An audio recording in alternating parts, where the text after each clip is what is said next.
Tonight, a Canadian is tested positive for hantavirus after spending time on that cruise ship hit by an outbreak. Clearly, this is not what we hoped for, but it is what we planned for. The precautions health officials are taking, plus an infectious disease expert on how worried Canadians should be. An Ebola outbreak in Congo declared a public health emergency. This is actually quite concerning. Worries about how the deadly virus could spread. And Ottawa has a pipeline deal with Alberta, but there are questions about what happens next. It's still pretty murky about how it's going to get to the point of actual project approval. How likely is a pipeline? From CBC News, this is The National with Ian Hennemanson. Canada has its first confirmed case of hantavirus, an individual in BC who is among the Canadians aboard a cruise ship that had a fatal outbreak last month. BC's provincial health officer announced the case this weekend after the patient developed mild symptoms. Now they have tested positive, one of 9 Canadians who had high-risk exposure and who have been under strict isolation. As Caroline Bargood explains, health officials stress the risk to the wider population remains low. Tests have now confirmed a Canadian from the Yukon has hantavirus. That person and their partner, both passengers aboard a Dutch cruise ship, showed mild symptoms on Thursday. They were taken to hospital in Victoria, along with a third person who was isolating at the same lodging facility since last Sunday. All were tested. Only one was positive. Clearly, this is not what we hoped for, but it is what we planned for. BC health officials say a fourth person has been isolating at home. 9 Canadians are considered to have high-risk exposure to the virus, including passengers of the MV Hondius and their close contacts, all of them in isolation in Alberta, Ontario, and BC. We've had infection control precautions in place from the moment these people arrived in British Columbia, and I'm confident there's no additional risk to anybody else outside of the people who've been caring for these individuals. 12 passengers on the MV Hondius are believed to have been infected with the hantavirus. A Dutch couple in their 70s were the first. They died in April. So did a German woman. A French national is in hospital in critical condition. Unfortunately, we're still within incubation periods. Unfortunately, we may expect, individuals who are in the high-risk zone to still test positive over the coming days and weeks. As long as health officials around the globe take the necessary precautions, this outbreak can be contained, says this infectious disease expert. We know every single person who has been exposed on that cruise ship. We have a list of the names across the world. And if we have good public health follow-up, good quarantining, good infrastructure for testing and so on, we should be able to handle that. The MV Hondius is expected to arrive in Rotterdam on Monday, where it will be cleaned and sanitized. And the remaining crew and medical staff will finally disembark and be disinfected. Caroline Bargood, CBC News, Vancouver. Well, for more on the implications of this positive test, let's turn to infectious disease specialist Dr. Isaac Bogosh. And Dr. Bogosh, as you see this unfold here in Canada, what are the key points? Well, the first step is we want to make sure that this person who is positive for this virus gets the appropriate medical care, and we wish them a speedy and full recovery. But it's important to note that this virus isn't a new virus. We have to be humble and not pretend that we know everything about it, but we have 30 years of data. There have been outbreaks of this virus before in South America, and they were quelled with the exact same public health measures Canada has taken. So we're looking for Canada taking the appropriate steps to prevent further transmission in the country, which we're doing well. But the other thing is we have to remember that people have been repatriated to over a dozen other countries, and they have to take those same steps. Having said that, this virus has had outbreaks in the past, and they were simple, or much more simple, because there were single countries dealing with this outbreak. Now there's going to be multiple countries dealing with exposures. But we've had this virus outbreaks quelled in the past with routine public health measures. We can do it again. How concerned are you that in Canada, this positive case in BC might spread? No, I don't think it will. I think that people are identified very early on and supported through an isolation time. They're being tested, and they also have checkups every day to see if they have symptoms. So I think the risk is extraordinarily low. The concern is ensuring that every other country who has repatriated patients that were exposures are doing the same thing. If everyone's doing the same thing that Canada's doing, this will be over sooner rather than later. Dr. Isaac Bogosh, always nice having your guidance on the program. Thank you. Thank you for having me on. We're also tracking the Ebola outbreak in Congo and Uganda. The World Health Organization now declaring it a global health emergency. At least 250 suspected cases have been reported. But as Alexander Silberman shows us, the true scale of the outbreak could be much larger. In eastern Congo, anguish over yet another sick patient with Ebola. The regional hospital overwhelmed. Ebola has been spreading in this part of Congo for weeks, undetected until recently. The virus has now killed at least 80 people, with about 250 suspected cases.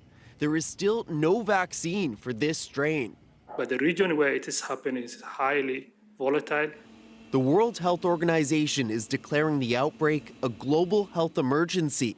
Officials say a high positive test rate signals more cases than what is being reported.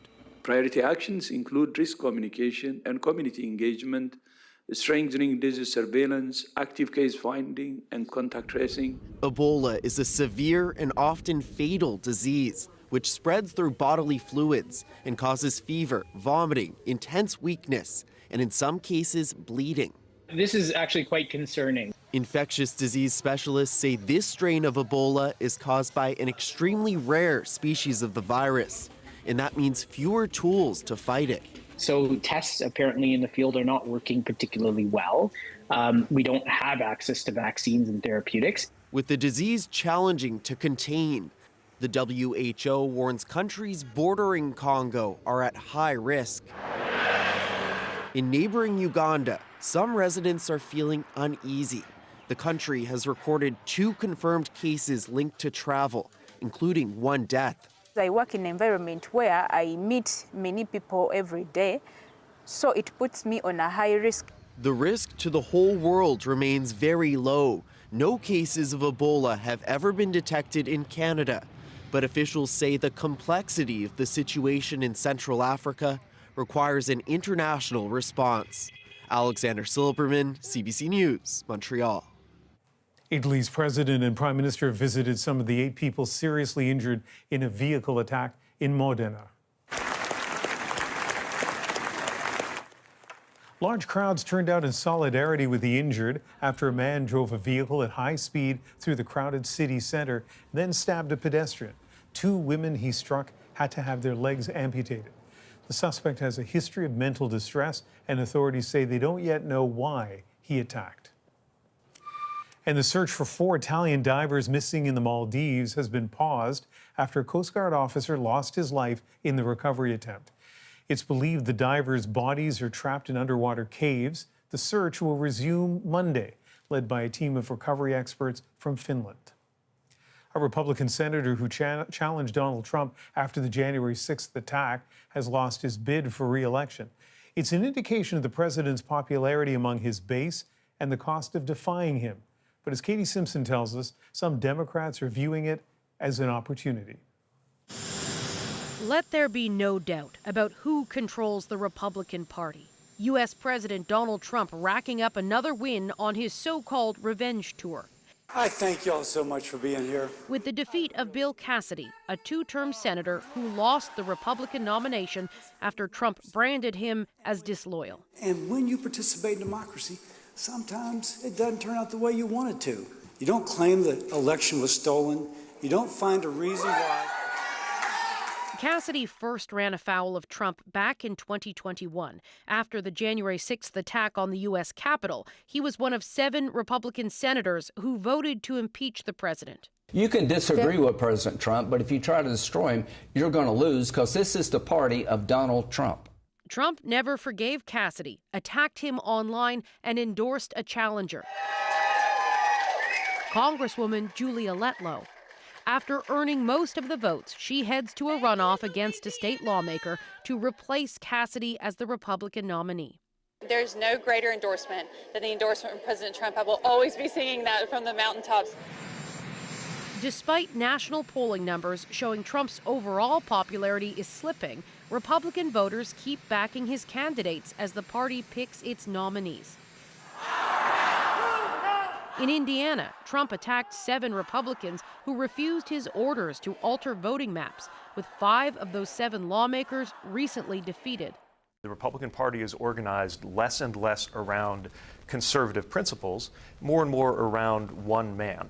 While Trump's preferred candidates can win elections among primarily Republican voters, Democrats are already attacking these candidates as extreme, hoping they will not be as successful when all voters are able to take part in the midterm elections this fall.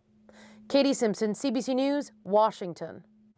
Trump is escalating his rhetoric against Iran as he reportedly weighs restarting strikes.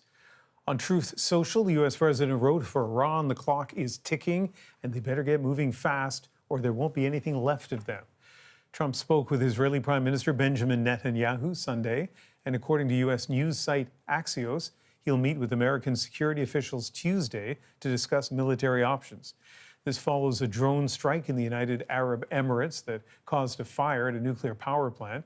The UAE is blaming Iran or one of its proxies as the ceasefire grows more precarious. And the Israeli Prime Minister confirmed to his cabinet a claim made earlier this week that Israel has advanced beyond Gaza's ceasefire line. Already 60%, said Netanyahu, adding, "We're tightening our grip on Hamas." Israel is supposed to control just over 50% of the Gaza Strip under an October 2025 truce, now under increasing pressure. Local officials say Israeli attacks killed at least 8 people across Gaza. Israel is also expanding in the occupied West Bank, where destruction of Palestinian property comes alongside spiraling settler violence. Cameron McIntosh takes us there. This was your shop? Fadi Jabri had a car wash and garage here along El Azaria's main road in the occupied West Bank. It's among 40 shops demolished in the past week by the Israeli military. Jabri tossing the court papers he says were supposed to prevent it. The red roofs of Israel's neighboring Malay Adumim settlement are just down the road. A new development, E1, will push it towards Jerusalem. El Azaria stands in the way. I have my livelihood. I don't have another place, says Jabri. The demolitions here are an example of Israel's accelerating expansion into the West Bank, which is also bringing violence. In a week that marked the anniversary of the Nakba, the displacement of Palestinians during Israel's creation, and Jerusalem Day, a celebration of Israel's victory in the Six-Day War, Arab residents of the Old City were harassed and attacked by Israeli nationalist youth. In a West Bank Bedouin community, a 16-year-old was killed where settlers allegedly stole sheep. And here, cars were torched, along with the bottom floor of this mosque, across a valley from a new settler outpost. Hebrew graffiti on the mosque wall reads, "For the liberation of Jerusalem." See everything. Mohamed Shalah was first on scene. "I feel quite unsafe thinking about this happening," he says. The IDF condemned the attack and says police are investigating. Israel's government supports West Bank expansion, claiming it's Jewish land. This is part of making day-to-day life very difficult. Ghassan Khatib is a Palestinian political scientist. He says Israel's expanding outposts and settlements threaten more than a Palestinian state. The net outcome is not going to be killing the possibility of two-state solution. It's worse than that. It will be a creation of an apartheid reality. Back in Al Azariya, Jabri is defiant. We will start over again, God willing, he says. It's hard to imagine how. Cameron McIntosh, CBC News, in the occupied West Bank. Russian officials say at least 3 people were killed in a drone attack on Moscow, the largest wave of Ukrainian drones fired on the capital in more than a year.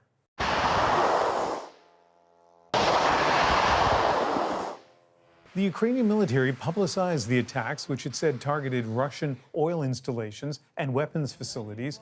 Some residential high-rises were damaged, and Moscow accused Kyiv of deliberately targeting civilians, an accusation both sides routinely level at each other and deny.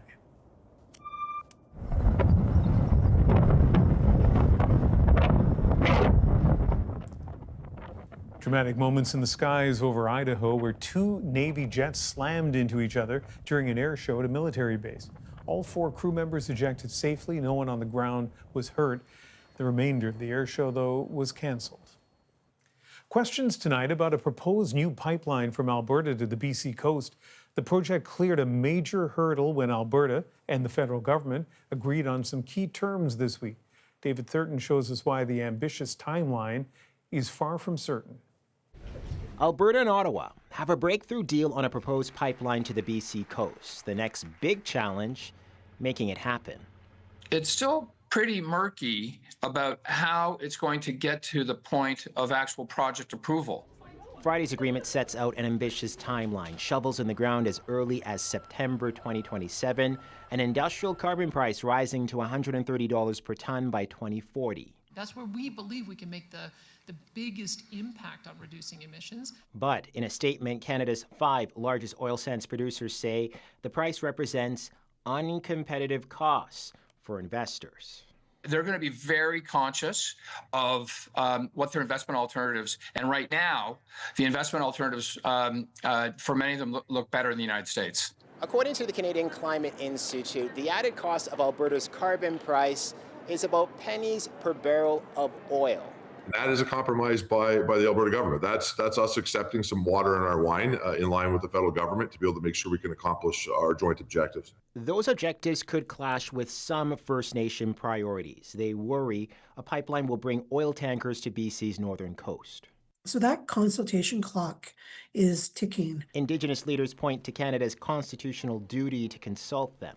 Canada should not be waiting until some future date to engage. Still, the pipeline is now legally eligible to be fast-tracked this fall, even though no defined route or private sector backer has been publicly announced. The Alberta government has said also that they are confident that there will be a private sector proponent. Alberta believes this could be the fastest pipeline approval in Canada's history, with oil flowing by 2033, if all goes according to plan. David Thurton, CBC News, Ottawa. Canadian basketball star Shai Gilgeous-Alexander has been named the NBA's most valuable player for a second straight season. Trying to back down Pritchard, shoots over the top, and SGA with a 17-point first half. The Oklahoma City Thunder guard is just the 14th player in league history to win back-to-back MVPs and the second Canadian, joining Steve Nash. The Hamilton native averaged more than 31 points per game this season, leading Oklahoma City to one of the NBA's best records. As the Montreal Canadiens prepare for Game 7 of their second-round series, some in Quebec are hoping the team will benefit from a bit of puck luck. It's just another part of history, you know, being from Quebec and the roots and how passionate all the fans are. A little-known link between the province and the NHL playoffs. Are more people being lured into witchcraft? Feeling overwhelmed? There's a spell for that. Why the spiritual movement seems to be surging. And an off-leash walk turned 6-hour rescue. Take the rope, get the rope off. We're back in 2.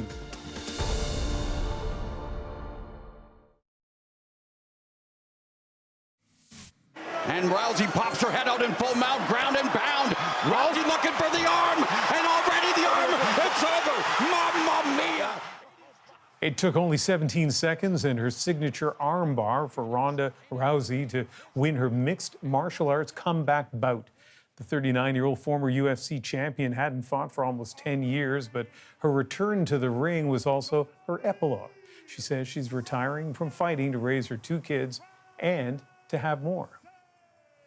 It is do or die time for Canada's last remaining NHL playoff team.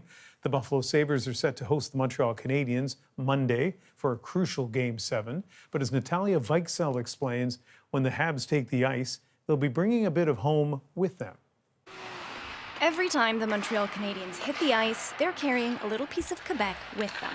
Official pucks for the National Hockey League are produced by 2 homegrown companies, Soucy Baron and in Glasgow. Some of the hockey players that are playing for the Habs right now don't necessarily know that they're playing with a made in Canada puck. The suppliers also provide pucks for leagues across the world, including the Professional Women's Hockey League. It all starts at a rubber manufacturing factory in Saint-Jérôme, just north of Montreal. Raw ingredients are mixed together and then carefully molded into individual discs. Those blank pucks are then shipped to Sherbrooke, Quebec, where the official logos are carefully printed on. So you're seeing the cleaned raw pucks basically going onto the silkscreen machine. NHL teams can go through dozens of pucks in a single game, so the printing process has to go fast, especially during the playoffs. Logos need to be updated every time a team is eliminated. We can run probably 12 to 1,500 pucks in an hour, so we are shipping constantly, and during this time of year we have more than one shift. For the team in Sherbrooke, it's a sense of pride knowing their product is being used by Canada's favorite team. Honestly, it's just exciting to see that a puck made in Sherbrooke is hitting the ice every Stanley Cup playoffs, every game. For the Habs, knowing their equipment is made in Canada makes them proud too. It's just another part of history, you know, being from Quebec and the roots and how passionate all the fans are. So I think that's pretty cool. From factory floors in Quebec, these pucks are then shipped out to arenas across the continent. A reminder that Canada's game is also made in Canada. Natalia Weichsel, CBC News, Montreal. After a season full of firsts, Matthew Schaefer is the NHL Rookie of the Year.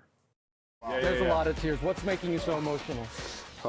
Adrian, sit down with the Canadian phenom on how he got here and his hopes for the future. Plus, the source of Iran's resilience on full display. Lining the walls of these underground tunnels, you'll find a big part of Iran's arsenal. Andrew Chang on why this war is so difficult to win. The National breaks down the stories shaping our world. Next.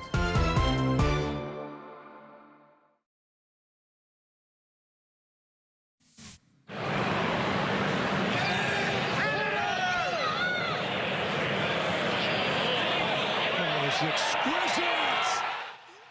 That is the kind of day it was for Aaron Rai. This 21-meter putt on 17, one of the many moments that helped him clinch this year's PGA Championship, the first major win for the English golfer, who finished the tournament at 9 under. The top Canadian was Nick Taylor, who ended the week tied for 26th place.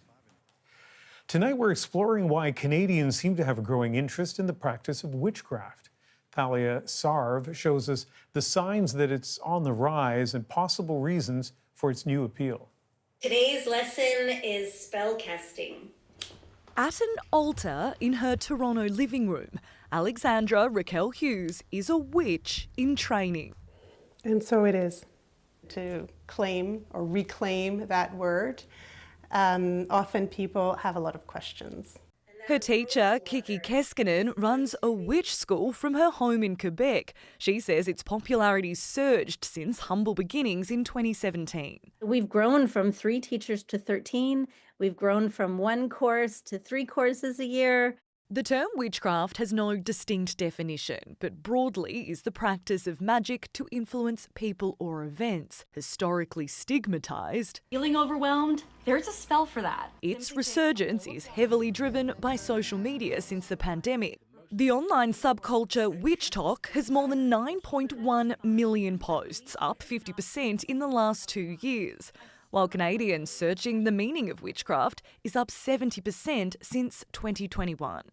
Hi, I'm Tua. Tua is a witchfluencer, gaining thousands of online followers since October. People are so drawn to not only specifically my account, but witchcraft accounts in general. They're just looking for that sense of community. Melanie Uhl is a religious studies professor. She says more people are also seeking personal empowerment and connection with nature. We are living through a very bizarre time. There is a lot of anxiety. Practicing magic is a way to get control sometimes. People are feeling disconnected from themselves, from their bodies. Canada's witch population is near impossible to measure. Not all identify as Wiccan, a form of pagan religion where witchcraft is deeply intertwined.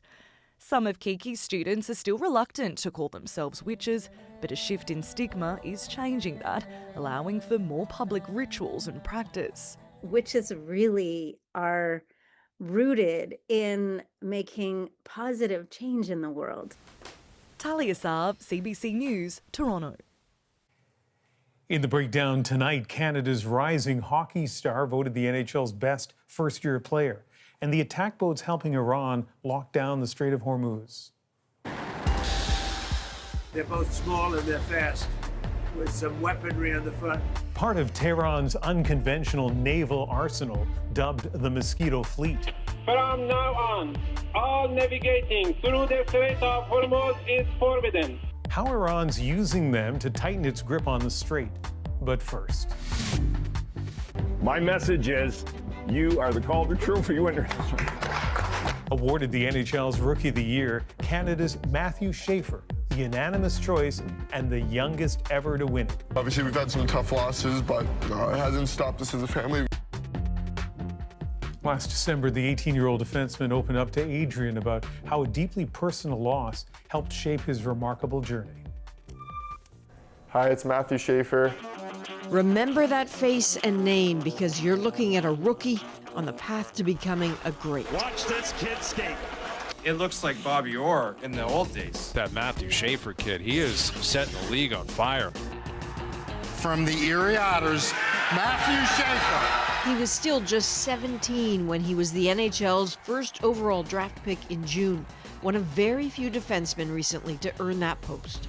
Number 48, Matthew Schaefer. Then, not long after his 18th birthday in the fall, now with the New York Islanders, Matthew Schaefer, the team from Hamilton, Ontario, started setting records. Youngest defenseman in history with a multi-goal game. A multi-point game and it's Youngest NHLer to ever score an overtime goal. Schaefer scores, and the Islanders win it in overtime. Oh, what a start for this kid. He took that one from Sidney Crosby, and heads up, Sid the Kid, there's a new kid on the ice, and make no mistake, he really is a kid. My New Year's resolution to learn how to do laundry and help my billet mom do it. Well, the NHL's best young player. Big expectations on such young shoulders. See, together we did it. Perfect. 2 to make sure. Then again, those shoulders have handled a lot. I got a couple necklaces on that are pretty cool. There's actually a picture of me and her on the back of it, and then it says "love you" in her writing. Can I see? Yeah, you can see that for sure. So, yeah, I can see it. Oh yeah, it's etched in there. Yeah, so then it says "love you," and then it has her, 4 hearts right there too, because that's on her tombstone. It's like represents our family. He's talking about his mom, Jennifer Schaefer. She died in February of 2024 of breast cancer. Matthew was just 16. A dizzying loss for the whole family, then and now. How you doing? It's so good to see you. How's everything? One weekend in November on Long Island, the whole Schaefer clan, cousins and all, came to see I like the jersey. I haven't seen you in so long. I know, man. What are you doing after? You want to come play some PGA at Marty's? Not just because it was a big game. Let's see your smile. But because it would have been Jennifer Schaefer's 58th birthday. 3, 2, 1. So many of us, if not all of us, have been impacted by cancer on some level. It is also the day the New York Islanders held their Hockey Fights cancer game. Matthew has a routine, a chat in his mind with his mom before every game. What a chat on this day. Can you tell me a little bit about her? You're okay talking about her, right? 100%, yeah. I love talking about her, and I want people to know what kind of person she was. She was always looking to just do stuff for her family, even though she should have just been resting on the couch. And she'd have her treatments, and then she'd want to do anything for me. And I'm like, Mom, you got to just, chill. She probably would have won a net for us and played as she's getting her treatment done, because she would have done anything for us. Did you catch that last bit about his mom, Jennifer, in net? It's a favorite memory. She'd always put on the pads. She'd have to stuff cushions in the hockey pants for extra padding because we'd always shoot at her legs and she would get bruises and things like that. When Matthew says we, he means he and his big brother Johnny. Here this weekend with their dad Todd. As a dad, I'm fortunate the way he rationalizes things. It's not me telling him or Johnny saying this is how you have to feel. He just is very positive. He knows he didn't want his mom suffering. Whereas Johnny and I are, we were more bitter and why me, why this and that. So everyone has been talking to Matthew today in particular about his mom, but it's your mom too. Jennifer was your wife. This would have been her birthday. How are you two holding up? You know what? I miss her the same yesterday as I did today, as I will tomorrow. Yeah, no, it's the exact same for me. It's just, you see how good he's doing. You can't tell me that she's not with him, right? You have to believe that.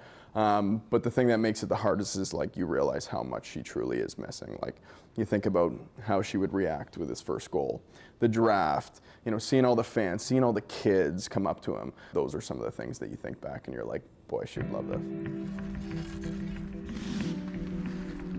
No kidding. Appreciating the now is about understanding the then. Matthew's first terrible loss came in December of 23 when he was playing with the Erie Otters. Emily Matson, the mother of the family he was living with, died. Just a few months later is when his own mom, Jennifer, died. Schaefer with a chance, shoots, Schaefer went down hard into the end board, and he is slow to get up. Then a year ago, a devastating collarbone injury that kept him off the ice for months. This all could have stolen his spirit and made NHL teams nervous to draft him. Matthew Schaefer. Instead, the New York Islanders made his dream come true. He's got it all. What a great moment for the Islanders to try to get this franchise rebooted.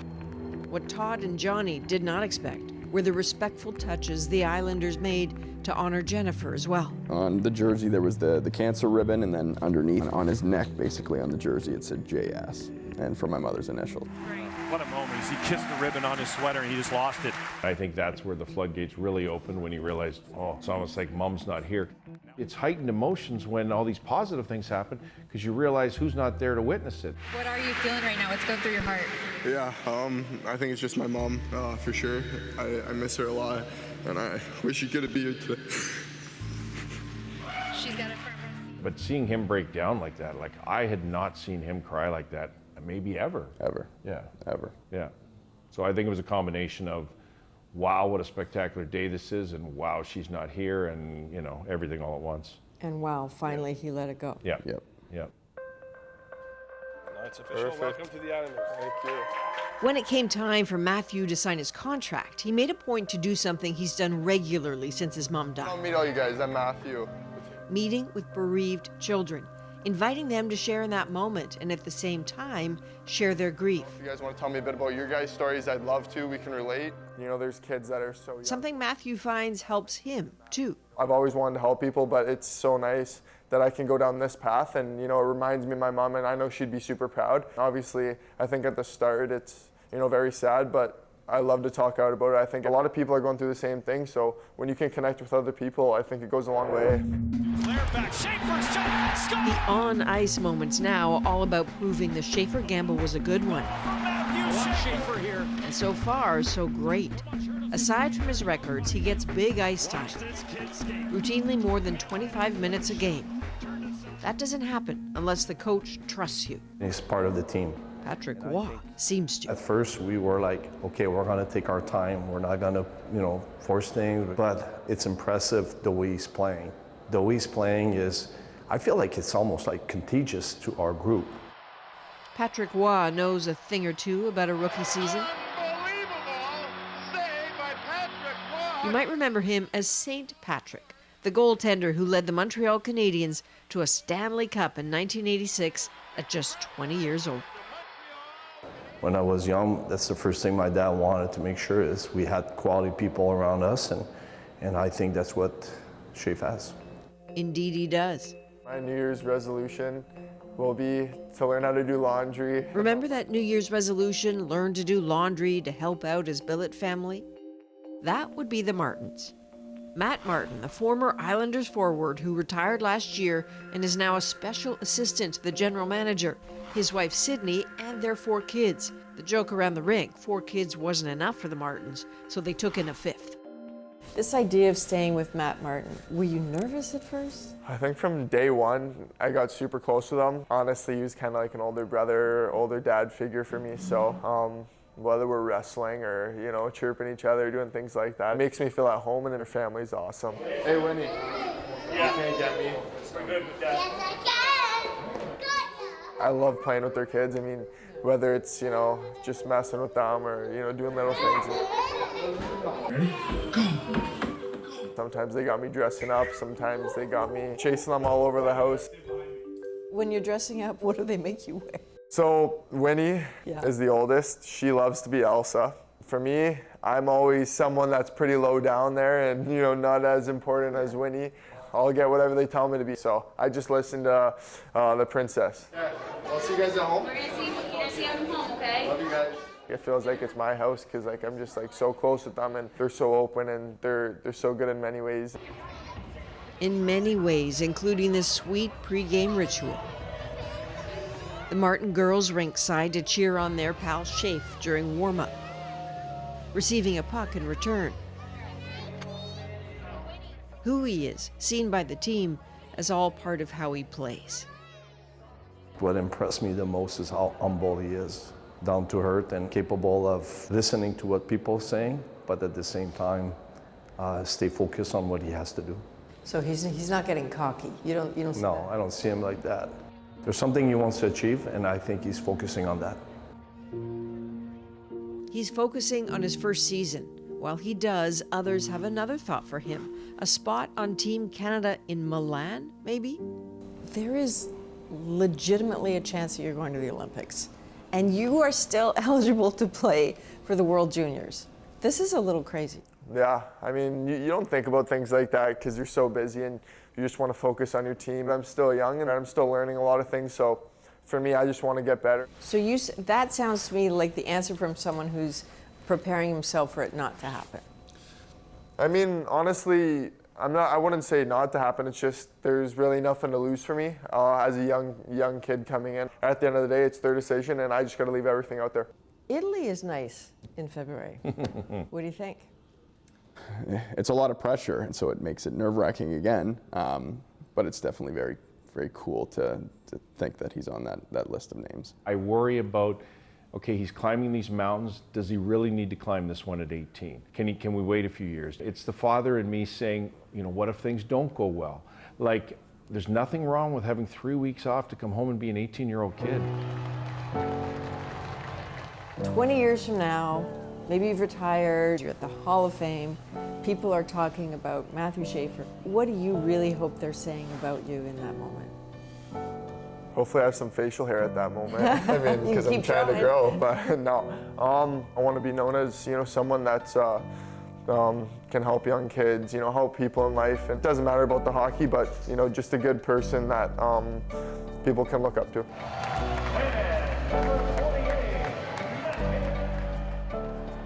A rookie on the road to something bigger, and already, a young Canadian his country can be proud of. Schaefer's record-breaking NHL debut season includes being the first defenseman in almost a century to lead all rookies in goals. Coming up, Iran turns to small armed boats to reinforce its control over the Strait of Hormuz. The Iranians are attacking or threaten to attack any sort of vessels that pass through the strait. The danger they carry and the challenge to neutralize them. Next.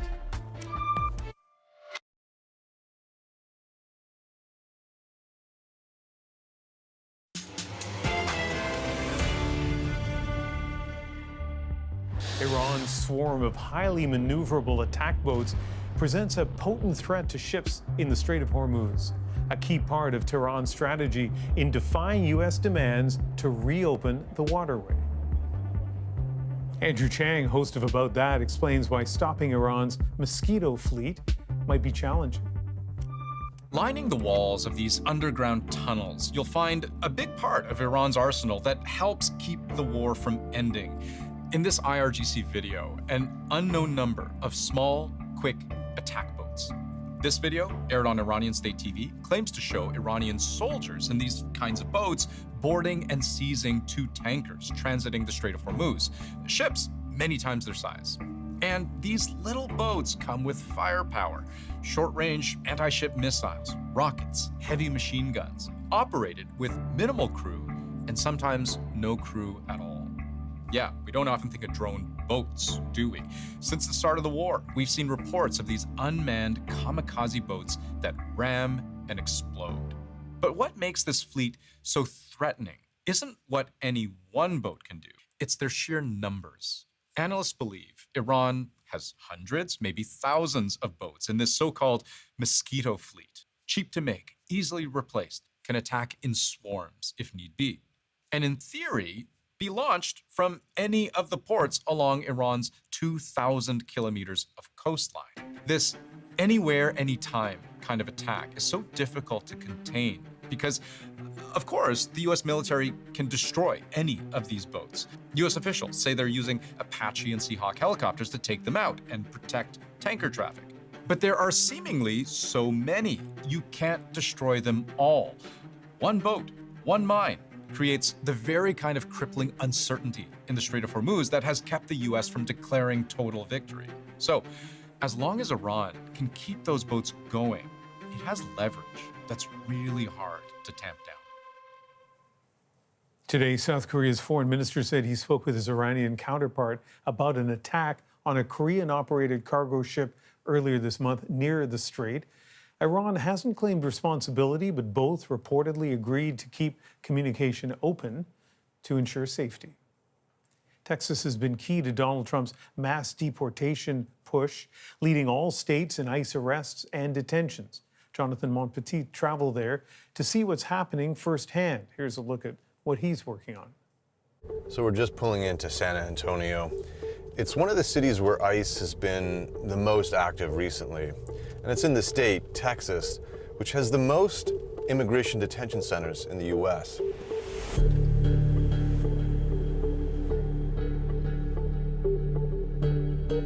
We head to one of the spots in San Antonio where ICE has been routinely arresting immigrants. So Amanda, where are we and what's happening behind us? So we are at the San Antonio ICE field office. And what happens here is people who are in court proceedings, meaning they came into the country seeking some sort of immigration benefit. They all come in here to check in to ensure their addresses are up to date and that they're going to their court hearings. We meet Amanda Aguilar, a lawyer for a Texas nonprofit that does pro bono work for immigrants. She tells us that what were once routine check-ins are now filled with anxiety. Some people get called inside. What happens when they go inside? When they're taken inside, they are reviewing their case, is what ICE will say, is we need to review your case. And basically that means they are making a decision on whether to detain them. But what's the sad reality is like nothing that they're doing, whether they're paying their taxes, driving only with a license, insuring their cars, showing up to their check-ins, going to court, none of that matters. It's who can we detain today and who do we have space for? You can watch Jonathan's full report, stories from ICE detention, coming soon on The National.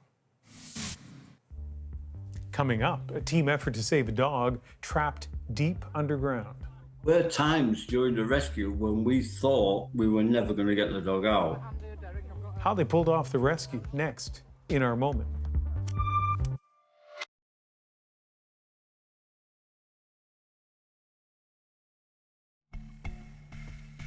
You're looking at a rescue team in the midst of a mission at a national park in England. Their goal, retrieve a dog from a 6-meter deep crevice. A dog named Maisie slipped through a narrow crack while on a walk. Getting her back to the surface and to her owner makes our moment. His dog had fallen down this very deep crevice on the top of the moors.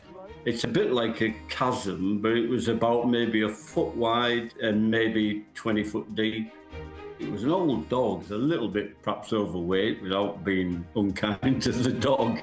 We contacted the local cave rescue team to us who we work with. There were 3 people in this crevice, all underground. Lucy, this girl at the bottom, pushing the dog up through the first gap, and then the guy above there got the dog, pushed it up through the second gap, and then another guy got hold of the dog and pulled it out onto the surface. So I don't know whether the dog got out and thought, I wonder what all this fuss is about, who are all these people. It's about 6.5 hours it took to get it out. There were times during the rescue when we thought we were never going to get the dog out. The guy was over the moon with it, and he's promised to keep it on the lead now and not let off the lead. A great story with a happy ending, but can you imagine being one of the rescuers to go in there? And of all the rescuers, and there were quite a few, just one of them was small enough to get to the bottom and get to the dog, who's been checked out by a vet and apparently has been given an absolutely clean bill of health. From all of us on The National, thanks for being with us. I'm Ian Hannah-Mansing in Vancouver. I hope you can join me on CBC News Network weeknights at 7 Eastern. See you then.